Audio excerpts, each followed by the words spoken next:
Жоңғар Алатауы мемлекеттік ұлттық табиғи паркі, парктер шеруі, Таза Қазақстан, Шанхай ынтымақтастық ұйымының экология жылы деп биылғы жылды белгілеу аясына байланысты бүгін Жоңғар Алатауы мемлекеттік ұлттық табиғи паркінің номер 6 туристік маршрутын 3000 түп қарағай көшеттерін отырғызылды. Аталған іс-шараға ұлттық парктың қызметкерлер және Бірлік орта мектебінің мектеп орманшылығының табиғат сақшылары белсене атсалысты. Осындай игі іс-шара келешекте де жалғасын табады деген үміттеміз. Халқымыз айтады ғой, атаңнан мал алғанша тал қалсын деп. Осы бастаманы ары қарай жалғастыра береміз деген үміттеміз.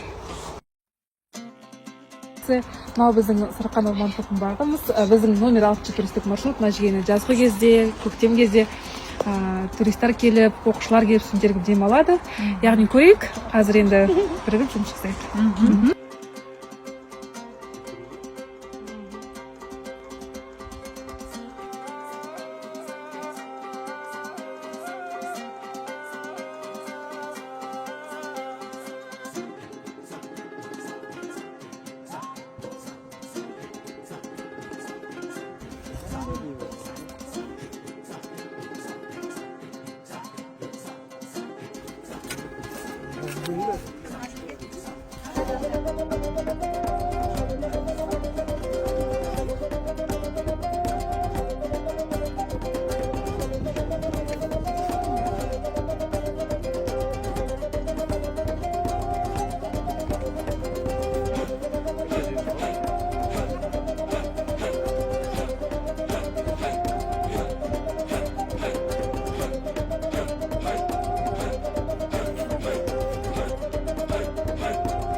Біз Бірлік орта мектебінің табиғат сақшылары.